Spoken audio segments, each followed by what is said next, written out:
Good evening. Art and culture में हम लोगों ने जो एंशियंट पीरियड के जितने भी आर्ट एंड कल्चर की कंडीशन चीज़ें थी वो हम लोगों ने कंप्लीट कर ली। और आज से हम लोग शुरू करेंगे इंडो इस्लामिक आर्किटेक्चर, इनकी मिडिवल इंडिया का जो आर्किटेक्चर है उसकी हम लोग बात करेंगे।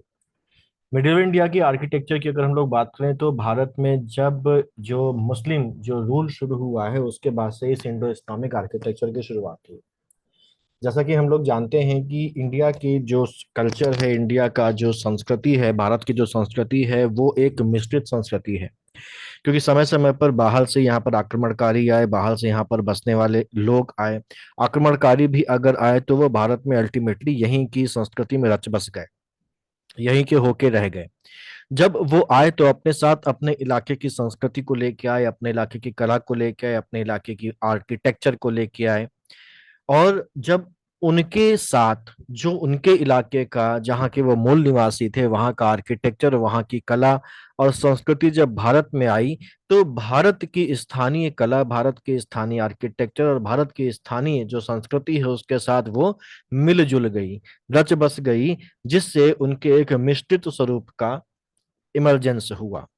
तो जब भारत में मुस्लिम रूल की शुरुआत होती है जो कि 12वीं सेंचुरी के आसपास है, जब दिल्ली में मुस्लिम सत्ता की स्थापना होती है आ, गुलाम वंश के साथ साथ, तो वैसे तो इसको हम मध्यकाल भी बोलते हैं, ठीक है।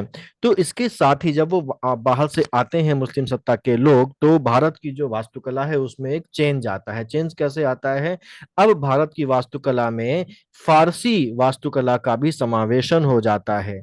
कई सारी नई जो तत्व हैं, कई सारे जो नए एलिमेंट हैं, उनका यहाँ पर एंट्रेंस होता है भारतीय वास्तुकला के साथ, जैसे कैलीग्राफी, जैसे अरेबस्क टेक्निक और ऐसे ही बहुत सारी टेक्निक्स का यहाँ पर समावेशन हो जाता है। इसके पहले भारत में गुंबद और जो मीनारें हैं वो भारतीय वास्तुकला में नहीं पाई जाती थी, लेकिन अब इन चीजों का भी समावेशन भारतीय वास्तुकला में हो जाता है। तो ये जो वास्तुकला अब यहाँ पर उभर कर सामने आती है, जिसमें भारतीय और फारसी दोनों ही वास्तुकलाओं के तत्वों का समावेशन था, इसको नाम दिया जाता है इंडो इस्लामिक वास्तुकला। इंडो इस्लामिक वास्तुकला या इंडो सारसीनिक वास्तुकला।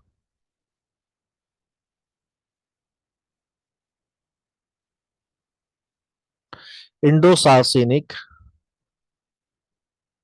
आर्किटेक्चर या वास्तुकला कहा जाता है। अब ये जो इंडो इस्लामिक आर्किटेक्चर या इंडो इस्लामिक वास्तुकला की बात है, इसमें अगर हम देखें तो दो चीजें हम लोग यहाँ पर देखते हैं। पहली बात तो इसमें जो लक्षण है या इसके जो एलिमेंट्स हैं वो मिश्रित हैं। किन चीजों का मिश्रण है? इंडियन आर्किटेक्चर यानी कि भारतीय वास्तुकला के तत्व प्लस जो इस्लामिक आर्किटेक्चर है, दोनों का यहाँ पर समावेशन है। इंडियन आर्किटेक्चर में बेसिकली जो शैली इस्तेमाल होती थी उसको बोलते थे ट्रेबियट शैली।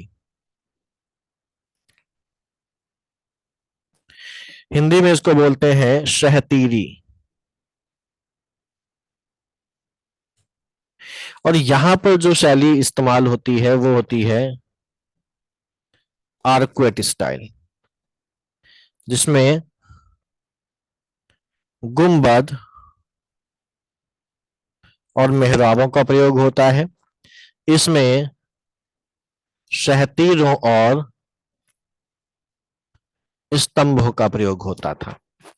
इंडियन शैली में क्योंकि शहतीरों और स्तंभों का प्रयोग होता था, तो बेसिकली क्या है कि जो छत है उसको सहारा देने के लिए शहतीरें डाली जाती थी और साथ ही साथ खंभों का इस्तेमाल किया जाता था, जिससे कि जो छत है वो मजबूत हो सके। शहतीरों और स्तंभों के प्रयोग के एक ड्रॉबैक ये था कि इससे बड़े और विशाल जो हॉल्स हैं, बड़ी और विशाल जो इमारतें हैं, उनका निर्माण नहीं किया जा सकता था। क्योंकि बड़ी और विशाल इमारतों का निर्माण नहीं किया जा सकता था, इसलिए जो बहुत ज्यादा भव्य और बहुत ज्यादा विशाल इमारतें हैं वो इसके पहले देखने में नहीं आती थी। ठीक है, वो इसके पहले देखने को नहीं आती थी। और जब इस्लामिक शैली का यहाँ पर मिश्रण हुआ तो गुंबद और मेहराब आए। जब गुंबद और मेहराबों की का इस्तेमाल होना शुरू हुआ तो एक चीज ये देखी गई कि गुंबद और मेहराबों का इस्तेमाल करके छत को बेहतर सहारा दिया जा सकता है बिना खंभों का इस्तेमाल किए। तो क्योंकि गुंबद और मेहराबों में खंभों के इस्तेमाल की आवश्यकता को खत्म कर दिया, हटा दिया, मिनिमाइज कर दिया, तो ऐसे में अब भव्य और विशाल भवन बनाए जाने संभव हो सके। और इसी के बाद से भारत में भव्य, ऊंचे, विशाल और भवनों के निर्माण की शुरुआत होती है। तो ये एक चेंज आया इंडो इस्लामिक शैली के इंट्रोड्यूस होने के बाद। ठीक है, दूसरी चीज यहां पर अगर देखें तो इसका डेवलपमेंट कब हुआ, तो इसका डेवलपमेंट बेसिकली हुआ जब भारत में मुस्लिम शासन की शुरुआत हुई, और ये चलता रहा जब तक मुस्लिम शासक भारत में बना रहा। और इसको हम दो कैटेगरीज में बांट लेते हैं। एक कैटेगरी है हमारे पास सल्तनत काल। सल्तनत काल से इसकी शुरुआत होती है और यहां से ये बनना शुरू होता है और चलता है कब तक, मुगल एरा तक। यानी कि इसका डेवलपमेंट जो है वो दिल्ली सल्तनत और मुगल एरा में हुआ। अब ये जो दिल्ली सल्तनत और जो मुगल एरा था ये केंद्रीय शासन था, और यहाँ पर तो विकास हुआ ही हुआ, लेकिन हम ये जानते हैं कि बहुत सारे इलाके ऐसे भी थे जहां पर दिल्ली सल्तनत या मुगल जो शासन है उसका प्रभाव नहीं था, यानी कि वो स्थानीय प्रांतीय शासकों के अधीन थे।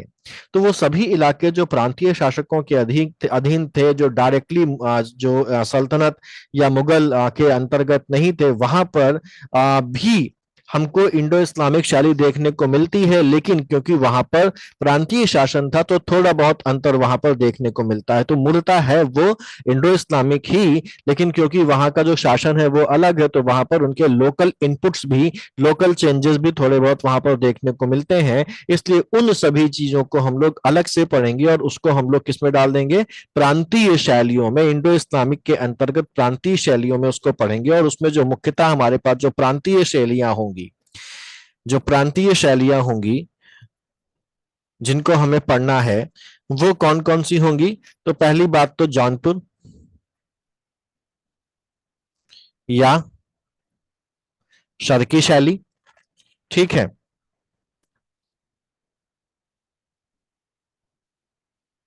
मालवा शैली, बंगाल शैली। ये हमें मुख्य प्रांतीय शैलियां यहां पर पढ़नी है। तो सबसे पहले हम लोग यहाँ पर ये देख लेते हैं कि जो इंडो इस्लामिक शैली है, इस इंडो इस्लामिक शैली की जो कैरेक्टरिस्टिक्स हैं, जो विशेषताएं हैं, वो बेसिकली क्या है।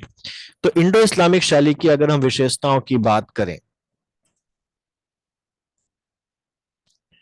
इंडो इस्लामिक शैली की विशेषताओं की बात करें, लक्षणों की बात करें या कैरेक्टरिस्टिक्स की बात करें, तो हमारे पास जो कैरेक्टरिस्टिक्स आती हैं, इंपॉर्टेंट है, एग्जाम में ध्यान रखिएगा।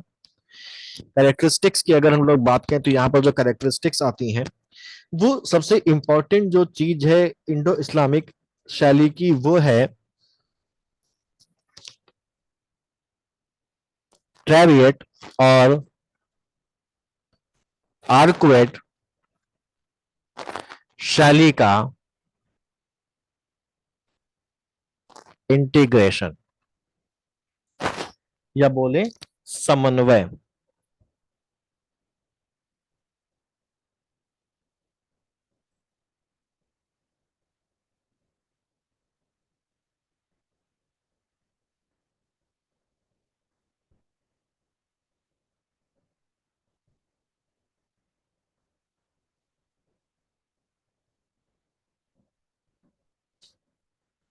ठीक है, अब जैसा हम लोगों ने देखा अभी थोड़ी देर पहले कि जो मूलतः भारतीय शैली थी उसको हम लोग ट्रेबियट शैली, हिंदी में अभी आप इसको ट्रेबियट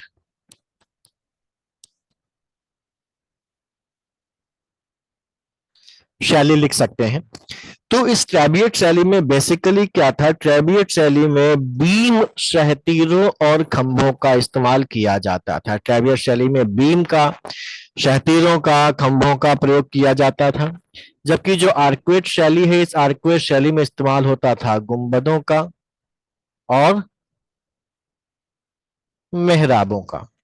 ठीक है, गुंबदों का और मेहराबों का इस्तेमाल यहां पर किया जाता था। तो पहली चीज तो ये आई कि जब ये इंडो इस्लामिक शैली का शुरुआत होती है तो ट्रेबियट और आर्कुएट दोनों ही शैलियों का बराबर लगातार इस्तेमाल होता रहता है, लेकिन धीमे धीमे जैसे ही इंडो इस्लामिक शैली का विकास होना शुरू होता है तो समय के साथ ये जो आर्कुएट शैली है ये ट्रेबियट शैली को या ट्रेबियट टेक्निक को क्या करना शुरू कर देती है, विस्थापित करना शुरू कर देती है, कम करना शुरू कर देती है। यानी कि ट्रेबियट शैली यानी कि जो शहतीरे हैं और जो खंबे हैं उनका प्रयोग धीमे धीमे शनह शनह कम होने लगता है और जो आर्कुएट शैली है उसका जो गुंबद है, मेहराब है, इनका जो इस्तेमाल है वो बढ़ना शुरू कर दिया जाता है।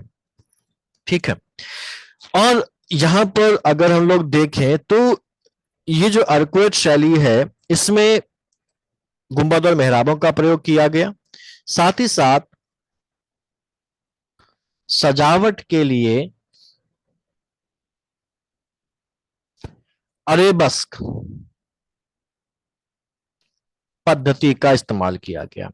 अरेबस्क पद्धति क्या होती? अरेबस्क पद्धति में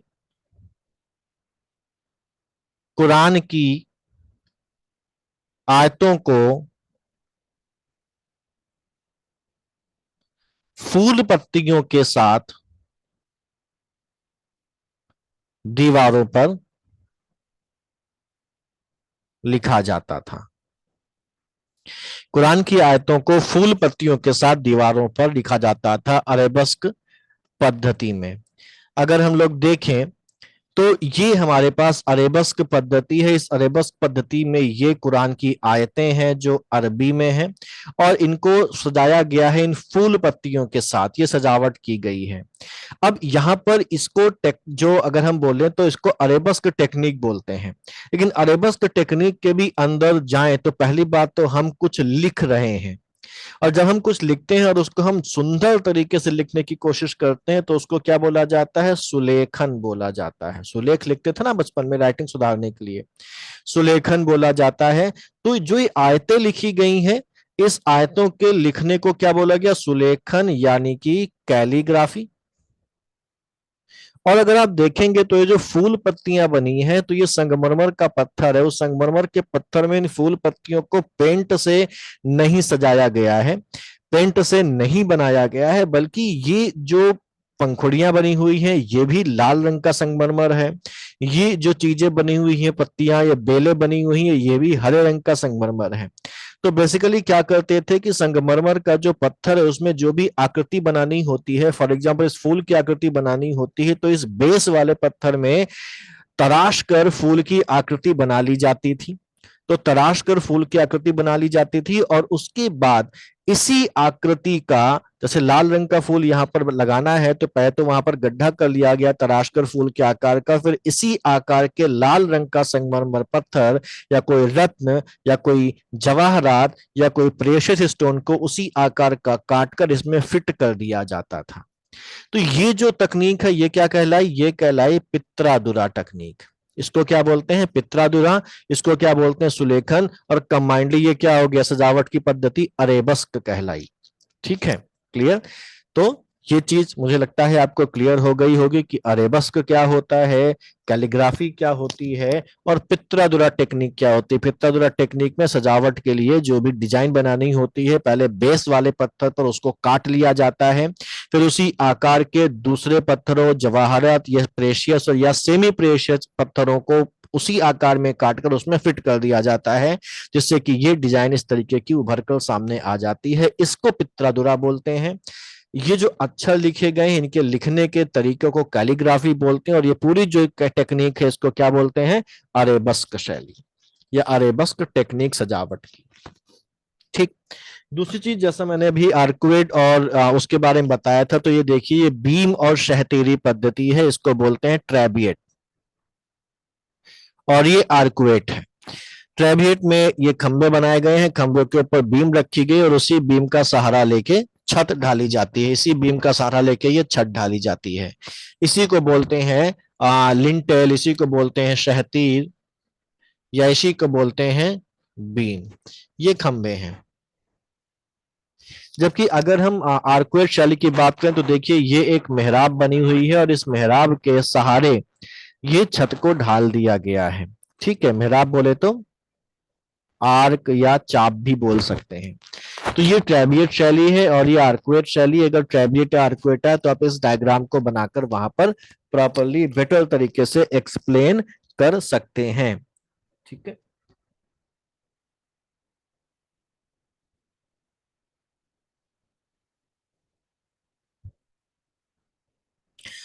क्लियर। और ये जो है ये क्या है, ये आपकी कैलीग्राफी है। ठीक, दूसरी आगे अगर हम लोग कैरेक्टरिस्टिक को देखें, आगे की कैरेक्टरिस्टिक को देखें, तो अगली जो कैरेक्टरिस्टिक यहाँ पर है वो ये है। अच्छा देखिए, गुंबद और मेहराब से बेसिकली क्या हुआ, जैसा मैंने बताया था कुछ देर पहले कि गुंबद और मेहराब का जब कंस्ट्रक्शन यहाँ पर शुरू हुआ तो जो इमारतें बन रही थी उसमें बड़े बड़े हॉल्स के निर्माण को आसानी से बनाने की सहूलियत दे दी। ठीक है, बेसिकली गुंबद और जो मेहराब है उनमें उनके बनने से छत को सहारा देने के लिए जो बहुत ज्यादा पिलर्स की जरूरत होती थी, उन पिलर्स की जो रिक्वायरमेंट है, उसकी जो आवश्यकता है, उसको लगभग खत्म कर दिया। तो अब गुंबद और जो मेहराब बन रही, इनसे जिन जो भी इमारतें हैं उनमें विशालता आई, उनसे भव्यता आई और उनसे क्या आई, मजबूती आई। बेसिकली अगर हम लोग देखें तो जनरली हम लोग ये मानते हैं कि भारत में गुंबद और मेहराब जो है, जैसे मैंने अभी कुछ देर पहले मैंने भी कहा था कि इंडो इस्लामिक शैली के साथ आया। लेकिन अगर हम इसको जरा से डीप में जाके देखें, डिटेल में जाके देखें, तो हम ये पाएंगे अपने इतिहास में कि जो गुंबद और ये जो मेहराब है, यानी कि जो आर्कुएट जो स्टाइल है, ये बेसिकली इस्लाम से एसोसिएटेड नहीं है। होता तो प्रयोग इस्लाम में है लेकिन शुरुआत इस्लाम से नहीं हुई। बेसिकली ये जो आर्कुएट शैली है, ये आर्कुएट शैली कहाँ से आई, इसकी उत्पत्ति है हुई है रोम में। जो प्राचीन रोम का स्थापत्य है, रोमन आर्किटेक्चर है, उसमें आर्कुएट शैली का इस्तेमाल किया जाता था। और रोम से भारत में ये मुगलों ये मुस्लिम इन्वेजन के पहले ही, बहुत पहले कुषाणों के समय में आ गई थी और कुषाण इसको भारत में आर्कुएट शैली को लेके आए थे, लेकिन इसका इतना व्यापक प्रयोग भारत में नहीं हो पाया था। भारत में इसके प्रयोग को जो लोकप्रिय बनाया, भारत में इसके प्रयोग को जो बढ़ावा दिया, वो मुस्लिम शासकों ने दिया।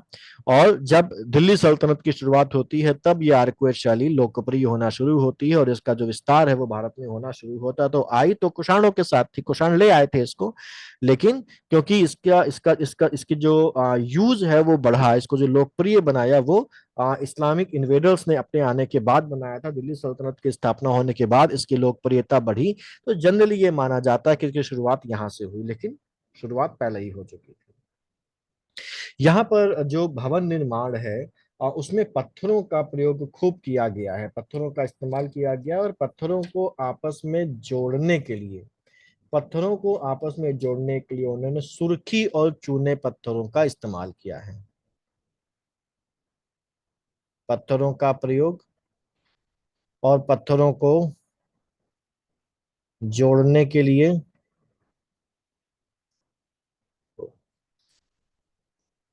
और पत्थरों को जोड़ने के लिए सुर्खी,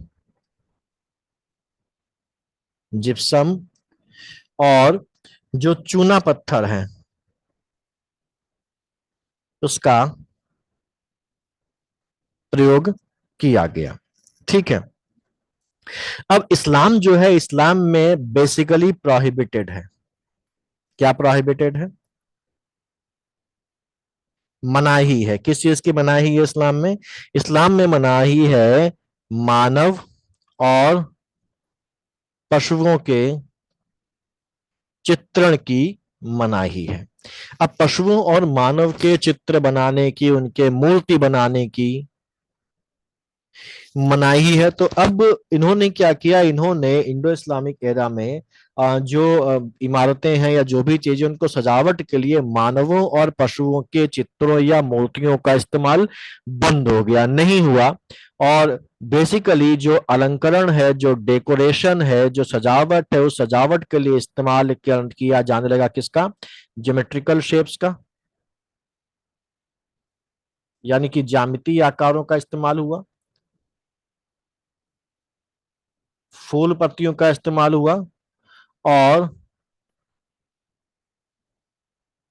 अरबी आयतों का, जो कुरान की आयतें हैं अरबी में, उनकी आयतों का इस्तेमाल हुआ। और इस टेक्निक को इनके क्या कहा गया? इस टेक्निक को कहा गया अरेबस्क टेक्निक। और अरेबस्क टेक्निक अपने में क्या समाहित किए हैं? सुलेखन यानी कि कैलीग्राफी, और पित्रादुरा टेक्निक को। ये दोनों मैंने आपको बताई है कि कैलीग्राफी और पित्रादुरा क्या होती है और अरेबस्क टेक्निक क्या होती है। ठीक है। अब क्योंकि इंडो इस्लामिक शैली में पहले इंडो लिखा हुआ है फिर इस्लामिक लिखा हुआ, यानी कि दोनों की ही तत्वों का समावेशन है। तो जब ये जो टेक्निक इस्तेमाल हुई, जब ये इंडो इस्लामिक शैली डेवलप हुई, तो इसमें जो इंडियन जो एलिमेंट्स हैं वो भी दिखाई देते हैं। जैसे हिंदू प्रतीकों का इस्तेमाल होता है। हिंदू प्रतीकों में आपको इन इमारतों में कमल का प्रयोग दिख जाएगा, इन इमारतों में घंटे का प्रयोग दिख जाएगा। ठीक है। तो जो इंडो इस्लामिक एरा की जो भी इमारतें हैं उसमें मुस्लिम तत्वों के साथ साथ जो हिंदू तत्व हैं, कमल का प्रयोग, घंटे का प्रयोग, इन सब चीजों का प्रयोग भी दिख जाता है। तो क्योंकि दोनों ही धर्मों के प्रतीकों का इस्तेमाल किया गया है, इसलिए कहा जाता है, ये माना जाता है कि जो इंडो इस्लामिक शैली है वो एक सेकुलर शैली है। क्या कहा जाता है? सेकुलर शैली कहा जाता है। तो अगर कोई पूछता है कि क्या इंडो इस्लामिक शैली सेकुलर शैली है, धर्मनिरपेक्ष शैली है, तो हम यहाँ पर इन बातों के प्रकाश में, इन बातों के आलोक में ये बोल सकते हैं कि हाँ, क्योंकि इस्लामिक तत्वों के साथ साथ जो हिंदू प्रतीक हैं उनका भी प्रयोग इन इमारतों में किया गया है। तो इसलिए ये कहा जा सकता है कि ये धर्मनिरपेक्ष शैली है, इसने किसी खास धर्म के प्रतीकों का बॉयकॉट नहीं किया है। कुछ लोग हैं ये बोलते हैं कि क्योंकि ये इमारतें हिंदू इमारतों को, हिंदू मंदिरों को गिराकर बनाई गई थी और उनको बनाने में हिंदू धर्म के प्रतीकों का भी या उन उसके मलबे के इस्तेमाल किया गया, इससे दिखाई पड़ते हैं। तो वो बात भी सही है, लेकिन कई सारी इमारतें ऐसी भी हैं जो फ्रेश बनी थी, जिनको किसी इमारत को गिराकर नहीं बनाया गया है, उनमें भी आपको इन चीजों का इस्तेमाल दिखता है। ठीक है। तो हम बोल सकते हैं कि हाँ, ये एक सेकुलर जो शैली है वो थी। ठीक। दूसरी चीज अगर आगे देखें तो अगला जो कैरेक्टरिस्टिक है वो ये है कि यहां पर, क्योंकि इस्लाम में रोशनी को इंपॉर्टेंस दी गई है, तो इसलिए यहां पर जालियों का खूब प्रयोग किया गया है। जालियों का खूब प्रयोग किया गया है। इसी के अलावा, क्योंकि ये जो इन्वेडर्स थे ये ऐसी जगहों से आए थे जहां पर भारत जैसी गर्मी नहीं पड़ती थी, है ना। भारत जैसी गर्मी नहीं पड़ती थी, इलाके ठंडे होते थे, तो ये भारत की गर्मी को सहन कर सकें इसलिए इन्होंने जो भी इमारतें बनवाई उनमें पानी का इस्तेमाल किया, जैसे कि जो माहौल है वो ठंडा हो सके। जैसे इन्होंने जलाशय बनवाई ना, इमारतों में आपको जलाशय मिलेंगे, इमारतों में आपको फव्वारे मिलेंगे। तो जलाशयों का, फव्वारों का इसका इस्तेमाल किया गया, ये इमारतों की सुंदरता को भी बढ़ाते थे। और साथ ही साथ ये जो ये लोग थे, इनको गर्मी से राहत देने का काम भी करते थे। ठीक। तो ये बेसिकली कैरेक्टरिस्टिक्स है इंडो इस्लामिक शैली की। शीट में ये पूरी आपको लिखी हुई मिल जाएंगी। और अब आगे चलते हैं, और अब हम शुरुआत कर लेते हैं। तो ये बेसिक चीजें हैं। अब आगे चलते हैं और शुरुआत कर लेते हैं हम लोग अलग अलग एरा। तो यहाँ पर बेसिकली दो एरा हम लोग को पढ़ने हैं। एक एरा तो हमारे पास हो गया दिल्ली सल्तनत का एरा, और दूसरा एरा हम लोग को पढ़ना है जो है मुगल एरा। तो पहला हम लोग शुरुआत करते हैं दिल्ली सल्तनत का जो पीरियड है उसकी।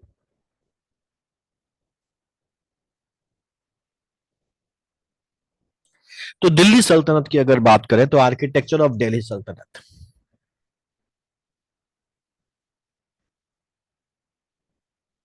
तो दिल्ली सल्तनत में हम लोग को पता है कि अलग अलग वंशों ने शासन किया, जैसे गुलाम वंश, खिलजी, तुगलक, सैयद और लोधी, इन वंशों ने शासन किया।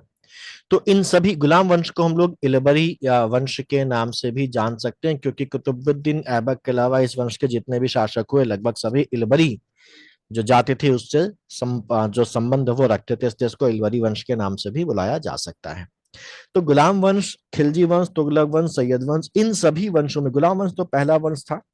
और यहाँ पर से जो शुरुआत होती है इंडो इस्लामिक आर्किटेक्चर की, वो थोड़ा सा हमको उतना ज्यादा फाइन और रिफाइंड नहीं मिलता है, और आगे चल के उसमें और रिफाइनमेंट आता है और इम्प्रूवमेंट आता है। तो इन वंशों में अलग अलग जब जैसे जैसे शासक आए, तो इंडो इस्लामिक जो शैली है, जो इमारतों के निर्माण का तरीका है, उसमें थोड़े बहुत बदलाव हमको देखने को मिलते हैं। तो क्योंकि हर वंश के आने के बाद बदलाव हमको देखने को मिल रहे हैं, इसलिए हम इनको अलग अलग वंश के आधार पर पढ़ेंगे कि किस वंश में कौन सी खास बातें हैं जो इंट्रोड्यूस की गई और कौन सी खास बातें हैं जो डिसकंटिन्यू कर दी गई। तो सबसे पहले बात करते हैं गुलाम वंश के काल की, जिसको हम लोग इलबरी वंश या इलबरी काल भी कह सकते हैं।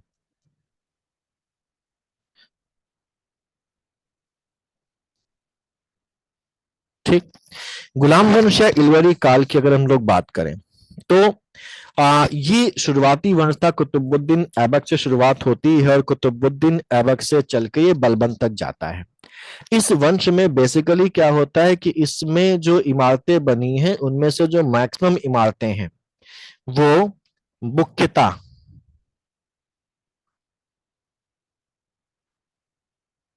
पुरानी इमारतों को तोड़कर बनाई गई हैं, यानी कि स्वतंत्र इमारतें कम है। स्वतंत्र का मतलब वो इमारतें जो बिल्कुल फ्रेश बनाई गई हैं, नई बनाई गई हैं, ऐसी इमारतें कम हैं। जनरली जो इमारतें हैं वो किसी पुराने मंदिर को तोड़कर मस्जिद बना दी गई, पुराने मंदिर को तोड़कर कोई इमारत दूसरी बना दी गई, तो ये पुरानी इमारतों को तोड़कर बनाई गई इमारतें गुलाम वंश के काल में हम लोगों को ज्यादा मिलती हैं। यहाँ पर क्योंकि ये शुरुआत ही है, इंडो इस्लामिक एरा की शुरुआत है, इंडो इस्लामिक स्टाइल की शुरुआत है, तो यहाँ पर इंडो इस्लामिक शैली का जो एक स्पेसिफिक कैरेक्टरिस्टिक है, गुंबद और मेहराब, वो बिल्कुल इनिशियल स्टेज में भारत में है। और यहाँ पर मेहराबों का और गुंबदों का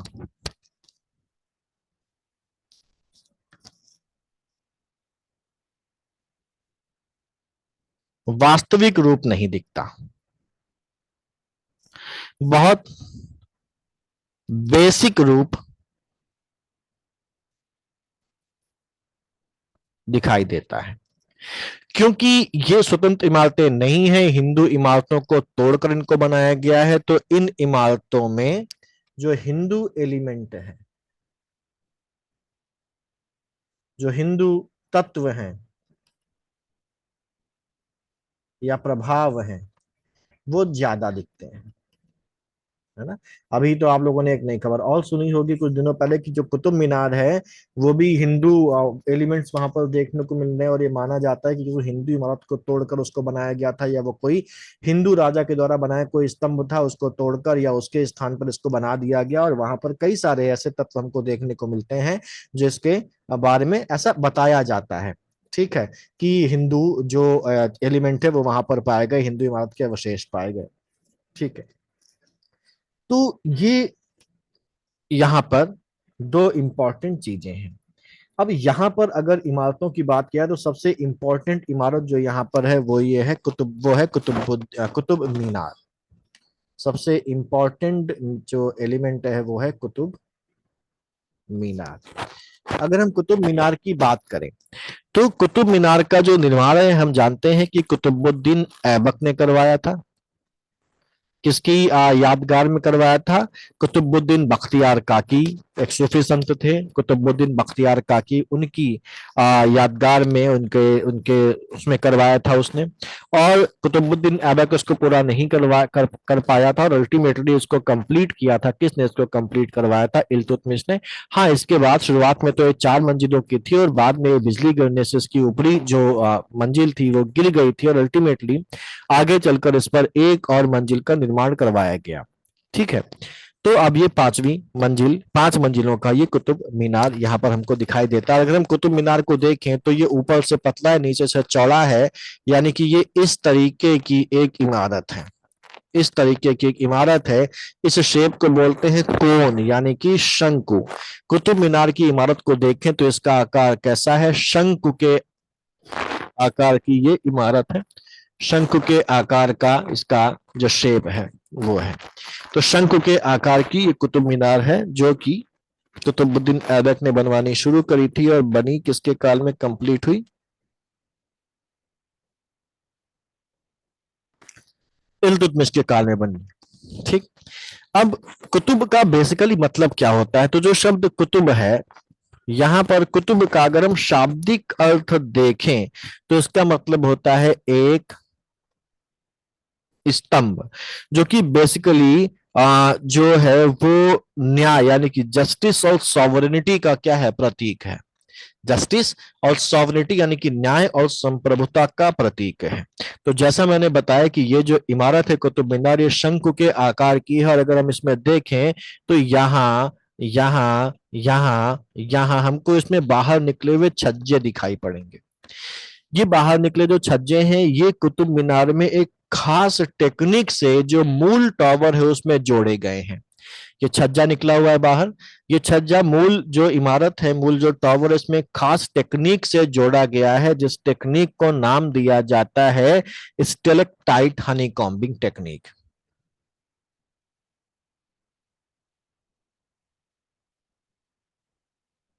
स्टेलेक्टाइट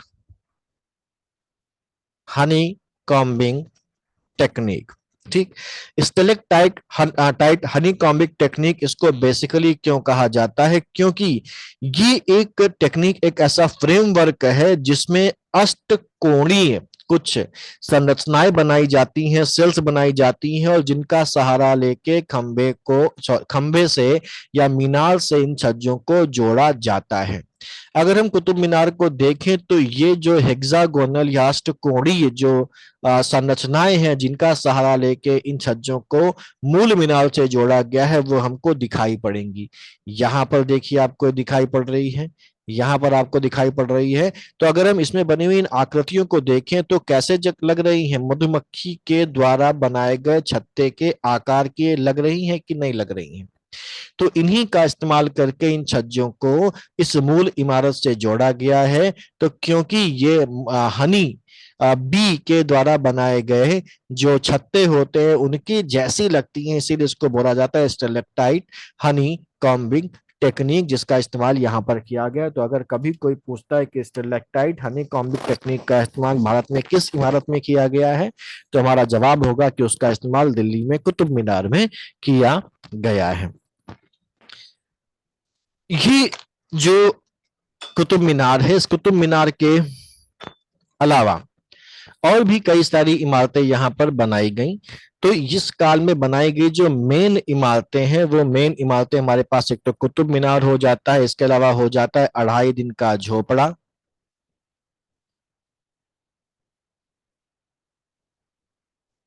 2.5 दिन के झोपड़े के अलावा कुव्वतुल इस्लाम मस्जिद, कुव्वतुल इस्लाम मस्जिद, नसीरुद्दीन का मकबरा, जिसको हम सुल्तान घड़ी के नाम से जानते हैं, जिसको इल्तुतमिश ने बनवाया था अपने बेटे की याद में, और बलबन का मकबरा। ये दिल्ली सल्तनत में गुलाम वंश के काल में बनाई गई मुख्य इमारतें हैं। इसका जो कैरेक्टरिस्टिक है वो क्या है, कैरेक्टरिस्टिक है कि स्वतंत्र इमारतों का इस्तेमाल का निर्माण कम हुआ है, हिंदू इमारतों को तोड़कर इमारतें बनाई गई हैं, तो इसलिए यहाँ पर हिंदू प्रभाव ज्यादा देखने को मिलता है। दूसरा है कि क्योंकि इस काल में गुलाम वंश के दौरान जो इंडो इस्लामिक शायरी थी वो अपनी शुरुआती अवस्था में थी, इसलिए इसलिए यहाँ पर जो गुंबद हैं, जो मेहराबें हैं, वो बहुत ही ज्यादा डेवलप्ड कैटेगरी में, डेवलप्ड स्टेट में हमको नहीं दिखाई पड़ती हैं, बल्कि शुरुआती स्टेट में दिखाई पड़ती हैं। तो हम ये कहते हैं कि वास्तविक गुंबद और वास्तविक मेहराबों का निर्माण यहाँ पर नहीं हुआ है।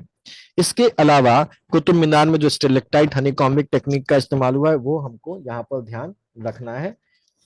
इसके बाद आगे चलते हैं, अगला हमारे पास आता है। अच्छा, एक चीज और देखें, जैसा मैंने आपको बताया था कि जो सजावट के लिए आयतों का इस्तेमाल किया गया है, फूल पत्तियों का इस्तेमाल किया गया, तो वो आपको कुतुब मीनार में भी देखने को मिल जाता है। कुतुब मीनार की जो मंजिलें हैं उनमें देखिए यहाँ पर ये कैलीग्राफी और ये फूल पत्तियों का निर्माण यहाँ पर बनाया गया, मतलब जो डिजाइन है वो बनाई गई है सजावट के लिए। तो ये लक्षण हमको यहाँ पर भी देखने को मिलता है। पत्थरों का इस्तेमाल किया गया जिसको सूखे सुर्खी और चूने से जोड़ा गया है।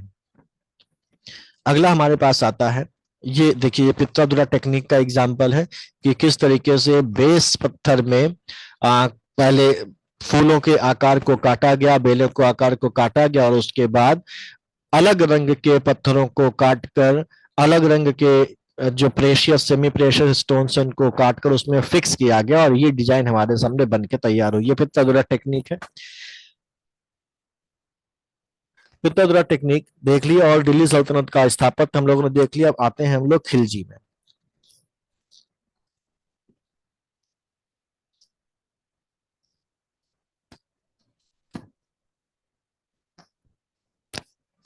खिलजी, खिलजी काल।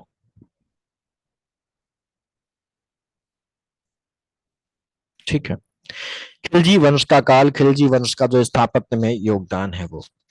तो अगर खिलजी काल में अगर हम लोग देखें तो खिलजी काल के जो स्थापत्य है, आर्किटेक्चर है इंडो इस्लामिक, उसमें अगर हम लोग देखें तो पहला करेक्टरिस्टिक होता है कि यहाँ पर सैंड स्टोन का प्रयोग किया गया है, यानी कि बलुआ पत्थर का प्रयोग किया गया है।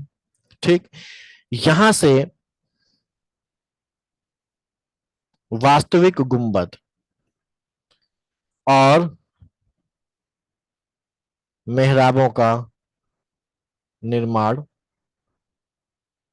शुरू हो जाता है, यानी कि जो आर्कुएट शैली है वो आर्कुएट शैली यहाँ से पूरी तरीके से वास्तविक रूप में प्रयोग में आ जाती है। यहाँ पर भी जुड़ाई के लिए जो पत्थर उनको जोड़ने के लिए सुर्खी और लाइमस्टोन का प्रयोग किया गया है। ठीक, तो इस काल की जो मुख्य इमारत है उसकी अगर हम लोग बात करें तो यहाँ की जो मुख्य इमारत अगर हम लोग देखें तो वो है अलाई दरवाजा, जो दिल्ली में है और कुतुब मीनार कॉम्प्लेक्स में ही ये स्थित है। ठीक है, इस अलाई दरवाजे को अगर हम लोग देखें तो ये अलाई दरवाजा है आपका, जो कुतुब मीनार दिखाई पड़ रही है और ये अलाई दरवाजा है। ये अलाई दरवाजे का निर्माण अलाउद्दीन खिलजी ने करवाया था, कुतुब कॉम्प्लेक्स में करवाया था। अगर हम इसको देखें तो इसमें कुछ खास चीजें हम लोग को देखने को मिलती हैं। पहली बात तो देखिए गुंबद, आपको एक वास्तविक गुंबद दिखाई दे रहा है। दूसरी बात, ये जो मेहराब है आपको एक वास्तविक मेहराब दिखाई दे रही है, ये मेहराब है वास्तविक। और ये वास्तविक यानी कि पूर्ण रूप से डेवलप्ड एक गुंबद और पूर्ण रूप से डेवलप्ड एक मेहराब आपको यहाँ पर दिखाई दे रही है। ये भी मेहराब है, ये भी मेहराब है। तो ये मेहराबों का इस्तेमाल यहाँ पर शुरू हो जाता है। दूसरी चीज, अगर इस अलाई दरवाजे को देखें तो ये अलाई दरवाजा है। इस अलाई दरवाजे में अगर देखें तो घोड़े की नाल का आकार कैसा होता है, इस तरीके का होता है घोड़े की नाल का आकार। तो इसी घोड़े की नाल की आकार का देखिए, अगर इसको आकार को देखें तो ये ऐसा ही है। घोड़े की नाल की आकार की मेहराबें यहाँ पर बनी हुई दिखाई दे रही हैं अलाई दरवाजे में। इस मेहराबों में अगर हम लोग देखें तो जितनी भी मेहराबें बनी हैं इन सभी मेहराबों में अगर हम ऐसे देखें तो इन सभी मेहराबों में कमल की जो कली है उसके आकार की संरचनाएं यहाँ पर निकली हुई दिखाई दे रही हैं झालरों के रूप में। तो आपको देखिए यहाँ पर भी ये दिखाई दे रही हैं, यहाँ पर भी आपको ये दिखाई दे रही होंगी और यहाँ पर भी आपको ये दिखाई दे रही होंगी। तो इस अलाई दरवाजे में घोड़े की नाल की आकार की मेहराब है और इसके साथ झालर के रूप में कमल की कली के आकार में निकली हुई झालरी जो संरचनाएं हैं वो आपको दिखाई दे रही हैं। और इसके अलावा दरवाजे के बगल में आपको यहाँ पर जालियां दिखाई देती हैं, अलंकृत डेकोरेटेड जाली वर्क आपको दिखाई देता है। यहाँ पर भी ये जाली दिखाई दे रही है, यहाँ पर भी जाली दिखाई दे रही है, यहाँ पर इस पेड़ के पीछे भी आपको जाली दिखाई देगी। ठीक, तो ये चीज है खिलजी वंश में अगर देखें तो वास्तविक गुंबद का प्रयोग शुरू हो गया, वास्तविक मेहराब बनना शुरू हो गया। इसकी जो अगर हम बात करें कि इसकी रिप्रेजेंटेटिव अगर कोई इमारत देखें तो वो अलाई दरवाजे को बोल सकते हैं, जहां पर दोनों चीजें दिखाई पड़ती हैं। घोड़े के नाल की आकार की मेहराब है, कमल की कली के आकार की झालरें निकली हुई हैं, जालियों का प्रयोग हुआ है, डेकोरेटेड जालियों का प्रयोग हुआ है। ठीक है। ये जो अलाई दरवाजा है, इस अलाई दरवाजा को मार्शल ने कहा है कि इस्लामिक स्थापत्य का सबसे बड़ा हीरा है। मार्शल ने अलाई दरवाजे को इस्लामिक स्थापत्य का सबसे बड़ा हीरा कहा है। आपको इसमें बलुआ पत्थर का प्रयोग दिख रहा होगा, ये सब बलुआ पत्थर है, सब सैंडस्टोन है, उसका प्रयोग आपको यहाँ पर दिख रहा होगा। खिलजी वंश की बात करें तो अलाई दरवाजे के अलावा यहाँ पर आपको और इमारतें हैं, हौजे खास और सीरी फोर्ट। ठीक है, दिल्ली में। तो ये खिलजी वंश का स्थापत्य हो गया। इंपॉर्टेंट चीज, बलुए पत्थर का प्रयोग, वास्तविक गुंबद, वास्तविक मेहराब। खिलजी के बाद अगला जो वंश आता है वो आता है तुगलक।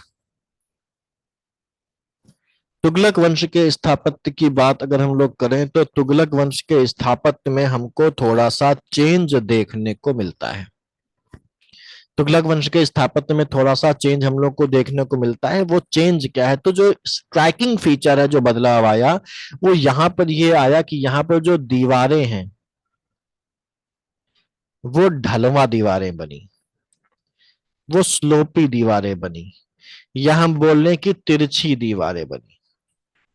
ढलवा, स्लोपी या तिरछी दीवारें बननी शुरू हो गई, और जो पत्थर का इस्तेमाल होता था वो खुरदुरे पत्थर का इस्तेमाल हुआ, खुरदुरा पत्थर इस्तेमाल होना शुरू हुआ। तो ये दो मेन इंपॉर्टेंट एस्पेक्ट्स हैं, कैरेक्टरिस्टिक्स हैं, जो तुगलक डायनेस्टी के समय के आर्किटेक्चर को बाकियों से अलग करते हैं। ये जो दीवारों को ढलवा, स्लोपी या तिरछी बनाने का काम है, ऐसे को बोला गया सलामी। क्या बोला गया? सलामी। हम इसको देख सकते हैं बड़े आसानी से। ये देखिए, ये आपका तुगलकाबाद फोर्ट है।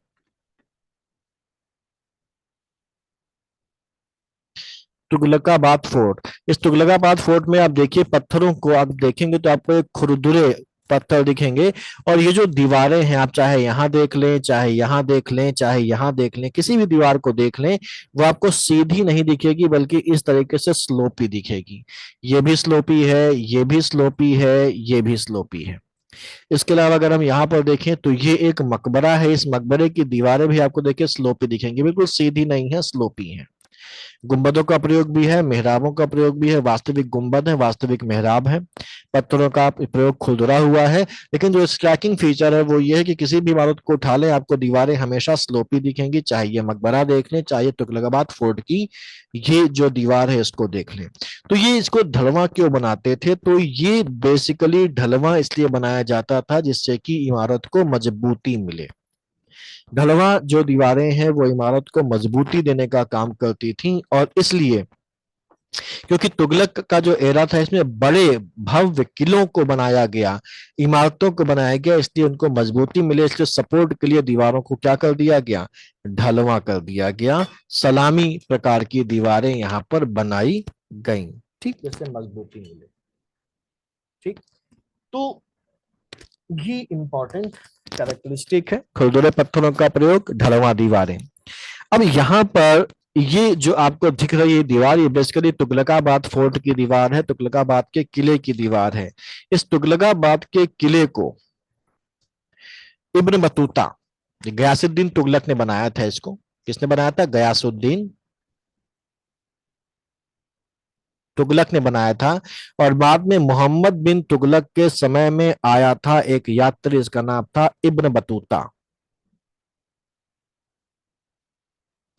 इब्न बतूता ने जब इस तुगलकाबाद के किले को कहा, देखा ये तो अब कितने सैकड़ों सालों के बाद की पोजीशन है, और उस समय तो नया नया बना रहा होगा ना जब इब्न बतूता आया था।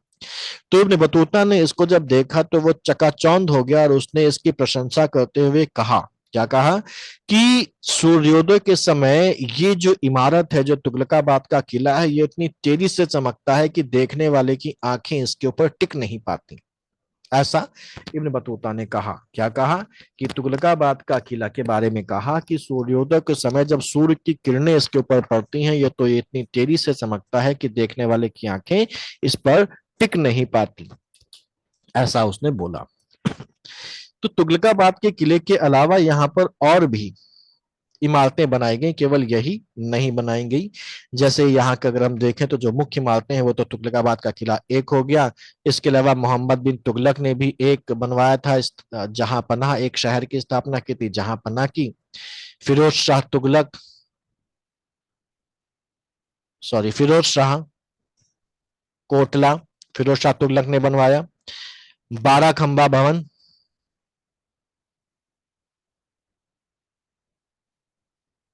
ये भी यहाँ का इस उसका है। इसके अलावा खाने जहां तेलंगानी का मकबरा, खाने जहां तेलंगानी का मकबरा, यानी कि टॉम ऑफ खाने जहां तेलंगानी। ये एक वो इंपॉर्टेंट इमारतें हैं जो तुगलक काल के दौरान बनाई गई इंडो इस्लामिक आर्किटेक्चर की, और जहां पर हमको ये सारी विशेषताएं जो तुगलक काल की हैं वो देखने को मिलती हैं। दो मुख्य विशेषताएं, खुरदुरे पत्थरों का प्रयोग और ढलवा दीवार, जिन्हें सलामी कहा जाता था। ठीक। अब इसके बाद आता है हमारे पास सैयद वंश और लोदी वंश। तो पहले हम लोग सैयद वंश की बात कर लेते हैं।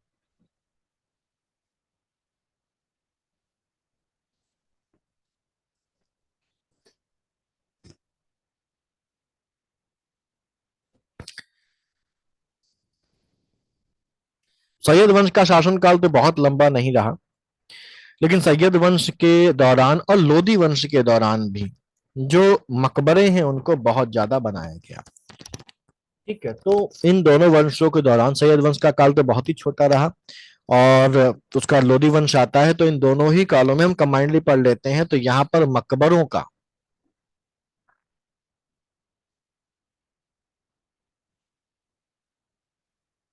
लोदी,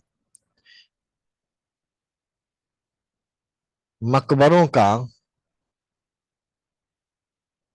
यानी कि जो टॉम्ब्स हैं उनको ज्यादा कंस्ट्रक्ट किया गया। ठीक। यहां पर जो इमारतें बनती थी वो बेसिकली ऑक्टागोनल, अच्छा, मैंने अभी कुछ देर पहले स्टेलेक्टाइट में हनीकॉम में उसको अष्टकोणीय कह दिया था, वो हेक्सागोनल थी, षटकोणीय थे। ठीक है। तो ऑक्टागोनल यानी कि अष्टकोणीय मकबरे हैं। मकबरे कैसे हैं? अधिकांश मकबरे अष्टकोणीय हैं। इसके अलावा पेंटागोनल और चौकोर। पेंटागोनल मतलब पंचकोणीय।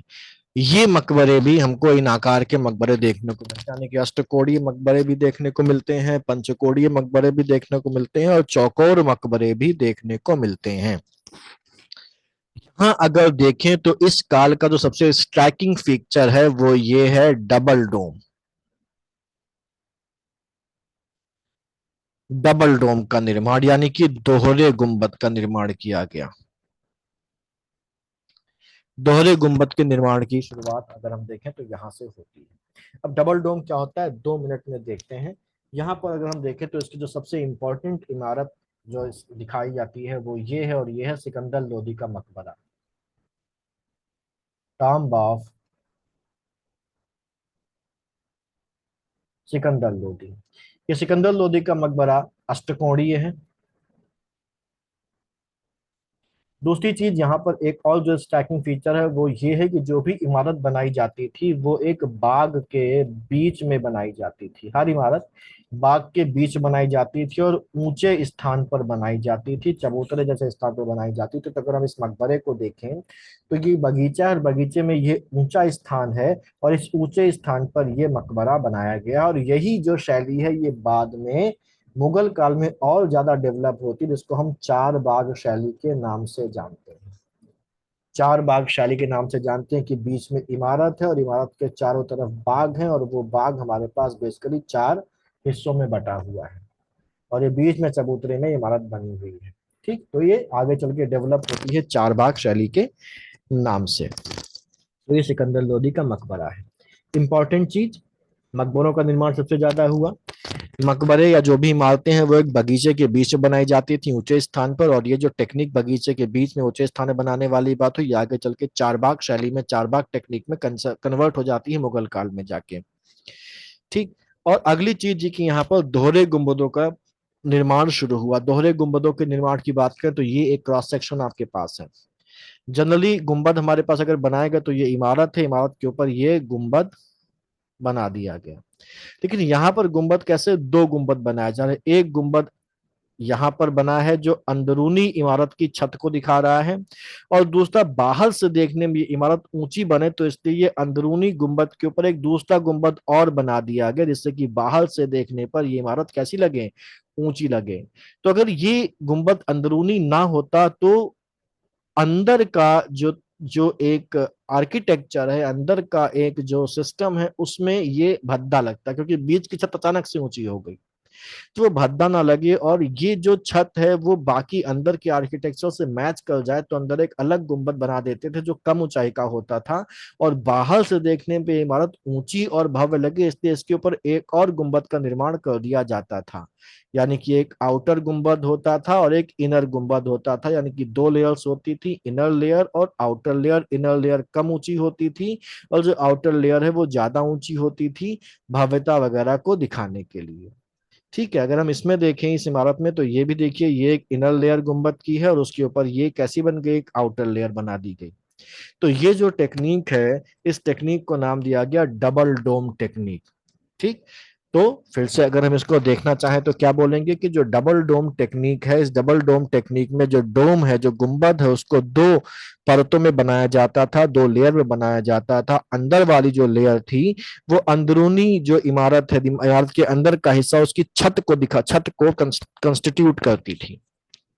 ये वाली लेयर छत को कंस्टिट्यूट करती थी, और ये इस तरीके से बनाई जाती थी जिससे कि ये अंदर के आर्किटेक्चर को के हिसाब से लगे, बहुत ज्यादा ऊंची ना लगे।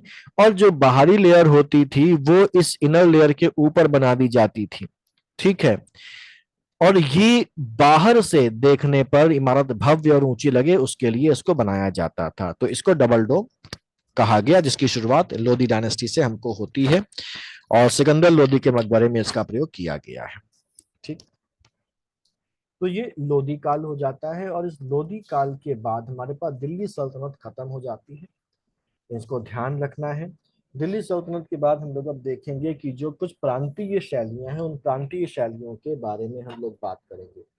तो प्रांतीय शैली में हम लोगों ने अभी शुरुआत में देखा था कि हम लोग प्रांतीय शैलियों में, यानी कि प्रोविंशियल स्टाइल में, प्रोविंशियल स्टाइल्स में हम लोग पढ़ेंगे जौनपुर स्टाइल, जौनपुर शैली, मालवा शैली,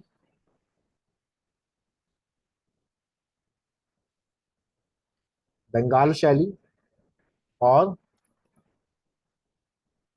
बीजापुर स्टाइल। ठीक। एक एक करके इनको देखते हुए चलते हैं। सबसे पहले बात कर लेते हैं जौनपुर स्टाइल की। जौनपुर स्टाइल को अगर हम लोग देखें तो जौनपुर में बेसिकली क्या है, जौनपुर में बात की जाए तो जौनपुर की जो स्थापना है, ये स्थापना किसने की थी,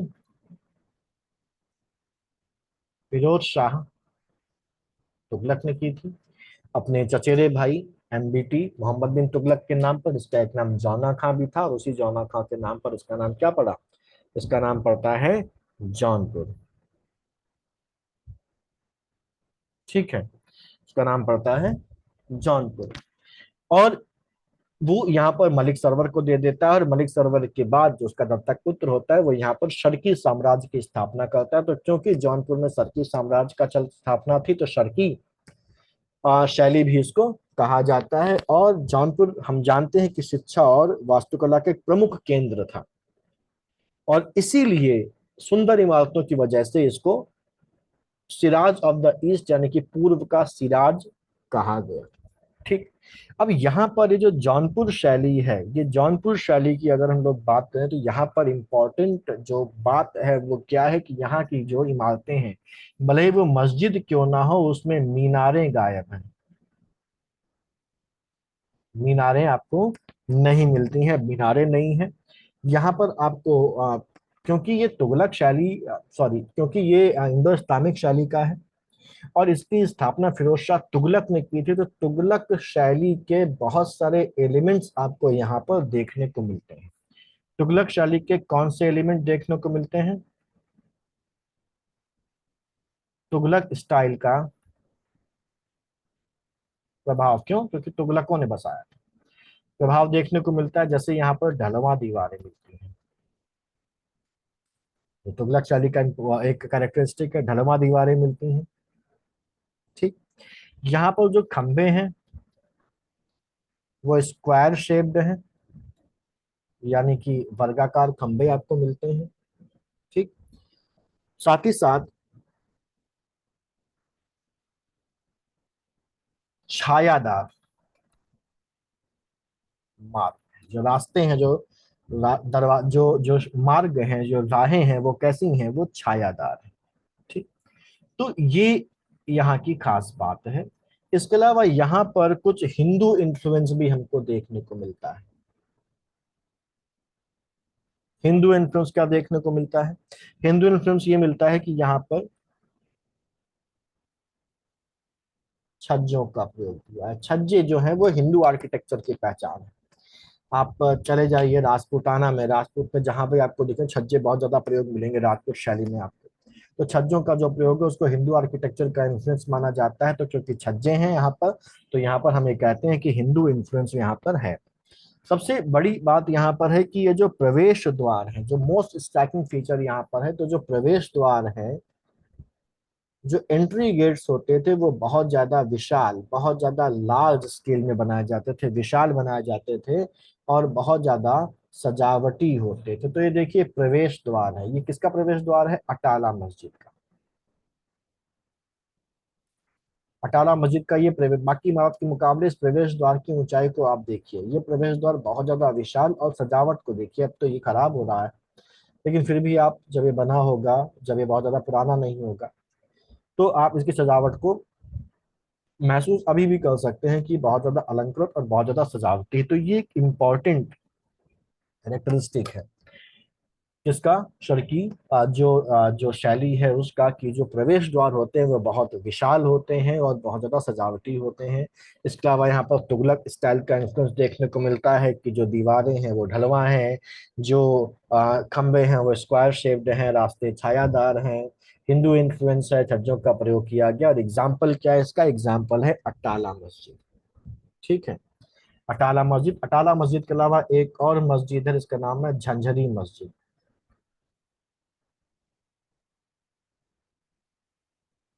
झंझरी, अटाला मस्जिद और झंझरी मस्जिद यहाँ पर इसके इम्पोर्टेंट इमारतें हैं। तो जौनपुर शैली, जौनपुर शैली के बाद हमारे पास जो अगली शैली है वो है मालवा आर्किटेक्चर। मालवा शैली, मालवा शैली जहां पर भी है आपको याद आएगा कौन? बाज बहादुर, रानी रूपमती, मांडू। ठीक। जो मालवा शैली है, मालवा शैली में भी आपको तुगलक जो इन्फ्लुएंस है वो देखने को मिलता है। तो ये मालवा शैली है। यहाँ पर आपको तुगलक इन्फ्लुएंस यहाँ पर भी देखने को मिलता है, तुगलक स्थापत्य का प्रभाव यहाँ पर भी देखने को मिलता है आपको। जिनमें खास क्या है? सलामी, सलामी का मतलब ढलवा दीवार, तिरछी दीवारें आपको यहाँ पर देखने को मिलती हैं। दूसरी चीज, क्योंकि इंडो इस्लामिक है तो आपको गुंबद देखने को मिलेंगे। ये देखिए गुंबद दिख रहे हैं। आपको मेहराबें देखने को मिलेंगी, ये देखिए मेहराबें आपको दिख रही हैं, है ना? मेहराबें आपको देखने को मिलेंगी। ठीक। मेहराबों के साथ एक खास बात यह है कि मेहराबों के साथ आपको खंभों और शहतीरों का प्रयोग भी देखने को मिलता है, यानी कि यहाँ पर आर्कुवेड के साथ साथ ट्रेबिएट का प्रॉपर समन्वय देखने को मिलता है। आर्कुएट के साथ साथ ट्रेबिएट का प्रॉपर समन्वय देखने को मिलता है। गुंबदों और मेहराबों के साथ आपको शहतीरों का और खंभों का भी प्रयोग देखने को मिलेगा। कहाँ पर? मालवा, मालवा में। ठीक है। इसके साथ साथ जो जलाशय हैं, जलाशयों का प्रयोग हुआ है, फव्वारों का प्रयोग हुआ है। जलाशयों और फव्वारों का प्रयोग भी आपको देखने को मिलता है। नक्काशी क्रिया आपको पत्थर की जालियां देखने को मिलेंगी, जो रंगीन पत्थर है उनका प्रयोग किया गया है। ठीक है। तो ये इंपॉर्टेंट एलिमेंट्स हैं। मैं फिर से समराइज कर देता हूँ, इंपॉर्टेंट एलिमेंट क्या है? तुगलक इन्फ्लुएंस मिलता है, ढलवा दीवारें हैं, गुंबदों और मेहराबों के साथ साथ आपको शहतीरों और खंभों का प्रयोग मिलता है, यानी कि आर्कुएट के साथ साथ ट्रेबियट शैली दोनों का यहाँ पर प्रयोग होता है। जलाशयों का इस्तेमाल किया गया है, फव्वारों का इस्तेमाल किया गया है। सजावट के लिए सजावट के लिए आपको इस्तेमाल किया गया है जालियों का, रंगीन पत्थरों का इस्तेमाल किया गया है। ये जो इमारत आपको इस समय देखने को मिल रही है, इस इमारत का नाम है जहाज महल। इस इमारत का नाम है जहाज महल। और एक जो स्ट्राइकिंग फीचर है, जो शर्की साम्राज्य की इमारतों को, शर्की स्थापत्य की इमारतों को बाकी इमारतों से अलग करता है, वो है यहाँ की सीढ़ियां। ये सीढ़ियां, ये स्ट्रैकिंग फीचर है जो कहीं और नहीं मिलता। यहाँ पर आपको जमीन से लेके एंट्रेंस तक बड़ी चौड़ी और भव्य सीढ़ियां देखने को मिलती हैं, है ना? बड़ी चौड़ी और भव्य सीढ़ियां देखने को मिलती हैं। तो ये जो सीढ़ियां हैं, आप किसी भी इमारत को देख लें तो आपको लगभग सभी इमारतों में जो मालवा आर्किटेक्चर की हैं, उनमें आपको ये सीढ़ियां दिखाई पड़ेंगी। जैसे आपको जहाज महल में तो दिखाई पड़ रही, जहाज महल चारों तरफ से पानी से घिरा हुआ है, तो इसके चारों तरफ पानी है, पानी के बीच में ये बना हुआ है। ठीक है। और इसके अलावा और जो इमारतें हैं वो है हमारे पास मांडू फोर्ट, मांडू का किला, रानी रूपमती का मंडप, रानी रूपमती का मंडप, जहाज महल और अशरफी महल।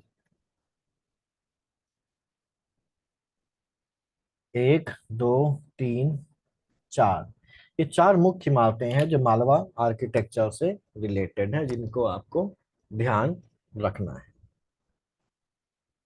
ठीक।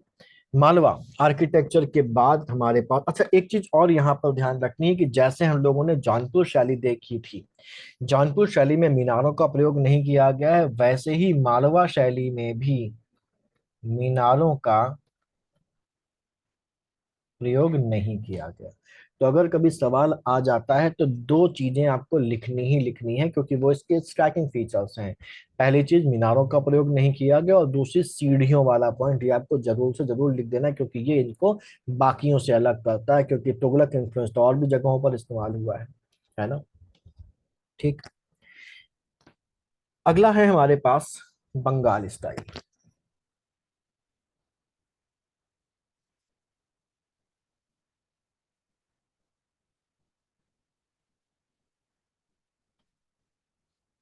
बंगाली स्टाइल की बात करें तो ये भी एक प्रांतीय शैली है।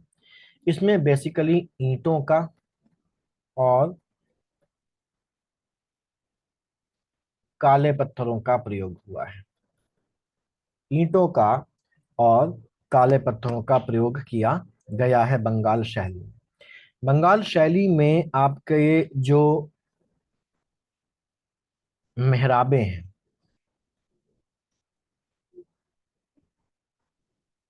वो कैसी हैं? नुकीली मेहराबों का प्रयोग किया गया है। मेहराबें आपकी नुकीली हैं। आप अगर यहाँ पर देखें तो ये जो मेहराब आपको दिखाई दे रही है, नुकीली मेहराब है। ये इस तरीके से है, ये नुकीली मेहराब है। ठीक है, नुकीली मेहराबों का प्रयोग किया गया है।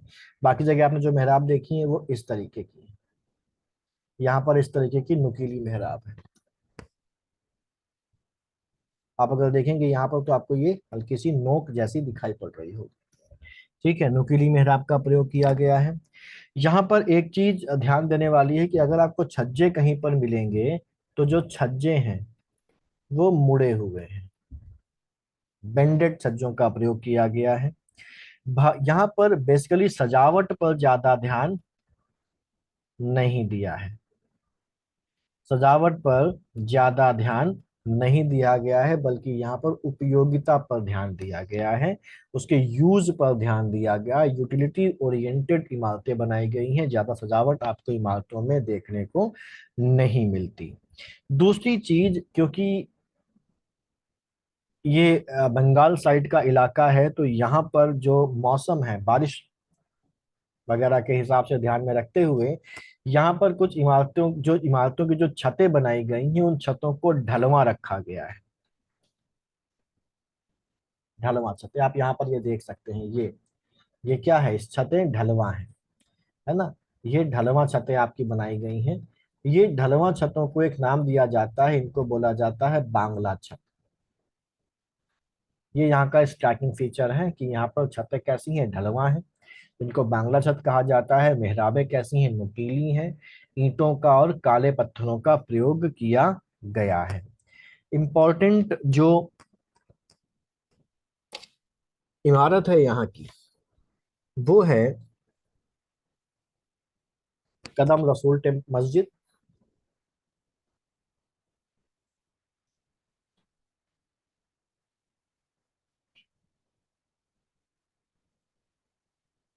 कदम रसूल मस्जिद और कदम रसूल मस्जिद के अलावा अदीना मस्जिद।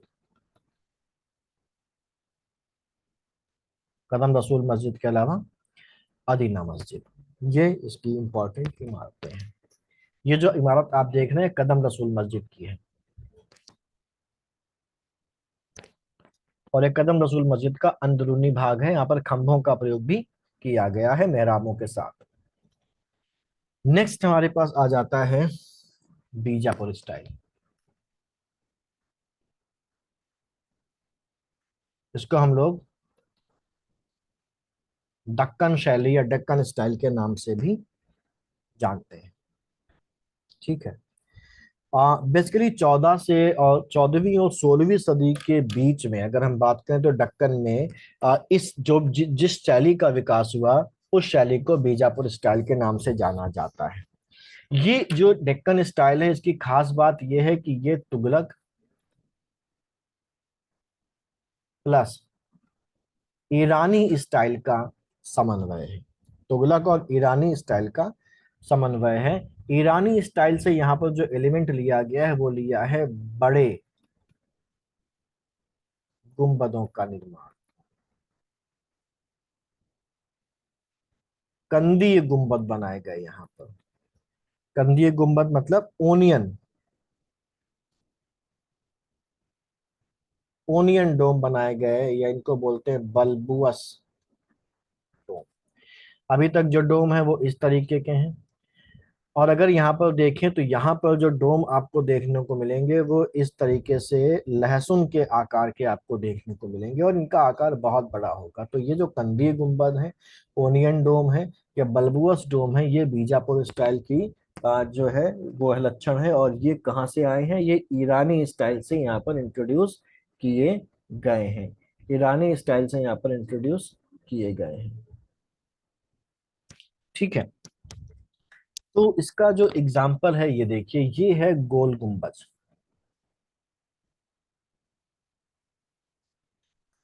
गोल गुंबज, ठीक। ये जो बीजापुर शैली है बेसिकली इसका जो विकास होता है वो आदिल शाही शासकों के काल में किया जाता है। इसकी एक और खास बात है कि यहाँ पर एक साथ 3 मेहराबें बनाई जाती हैं, एक साथ 3 मेहराबें बनाई जाती हैं। इस तरीके से 3 मेहराबें एक साथ बनाई जाती हैं, जिनमें जो बीच वाली मेहराब है ये बड़ी होती है बाकी दोनों से। तो एक साथ तीन मेहराबों का यहाँ पर प्रयोग किया गया है, जिनमें जो बीच वाली मेहराब है वो अपने अगल बगल की मेहराबों से बड़ी होती है। कार्निस और छज्जों का प्रयोग भी किया गया। तो आप देखिए यहाँ पर एक कार्निस या छज्जों का प्रयोग आपको ये दिख रहा है लटके हुए। कार्निस या छज्जों का प्रयोग आपको यहाँ पर ये दिख रहा है। तो कार्निस और छज्जों का प्रयोग भी यहाँ पर किया गया है। इंपॉर्टेंट चीज, ईरानी शैली। ईरानी शैली से क्या आया? तुगलक प्लस ईरानी शैली। ईरानी शैली से क्या आया है? बड़े गुंबदों का निर्माण जिनका एक खास शेप होता है, जिसको ओनियन शेप, बल्बुआ शेप या कंदीय गुंबद कहा जाता है। तीन मेहराबों का अक्सर इस्तेमाल होता है, जिसमें से बीच वाली मेहराब जो होती है वो बाकी मेहराबों से बड़ी होती है। छज्जों और कार्निस का प्रयोग भी किया गया है। और इसका विकास आदिल शाह के शासकों के समय में होता है। और इसका जो एग्जाम्पल है वो गोल गुम्बज है। इसका जो एग्जाम्पल है वो चार मीनार है, जो हैदराबाद में है। गोल गुम्बज की एक खास बात और है कि यहाँ पर जो आवाज है आपकी वो कैसी है? वो गूंजती है। ठीक। तो ये गोल गुम्बज क्या है? बेसिकली आदिल शाह का मकबरा है। और जो चार मीनार है उसका निर्माण 1591 में कुली कुतुब शाह ने करवाया था। तो ये हमारा बेसिकली जो आर्किटेक्चर है वो दिल्ली सल्तनत के समय का इंडो इस्लामिक आर्किटेक्चर है, जो यहाँ पर हम लोग फिनिश करते हैं। शीट से तैयार कर लीजिए, इस क्लास से तैयार कर लीजिए अच्छे से। और अगली क्लास में हम लोग मुगल आर्किटेक्चर देखेंगे। मुगल आर्किटेक्चर के बाद हमारे पास मॉडर्न आर्किटेक्चर आएगा। वो खत्म होने के बाद फिर छोटे से टॉपिक्स यहाँ पर बचेंगे, जैसे संगीत बचेगा, ठीक है, साहित्य बचेगा। उसको खत्म करके फिर हम लोग नया जो सेगमेंट है वो शुरू करेंगे। और बहुत जल्दी 2-3 दिन के अंदर हम लोग GS 5 और एथिक्स भी जो है वो जैसा बताया था, डिस्कस किया था एक बार, वैसे शुरू करने जा रहे हैं। तो मिलते हैं अगली क्लास में। Good night.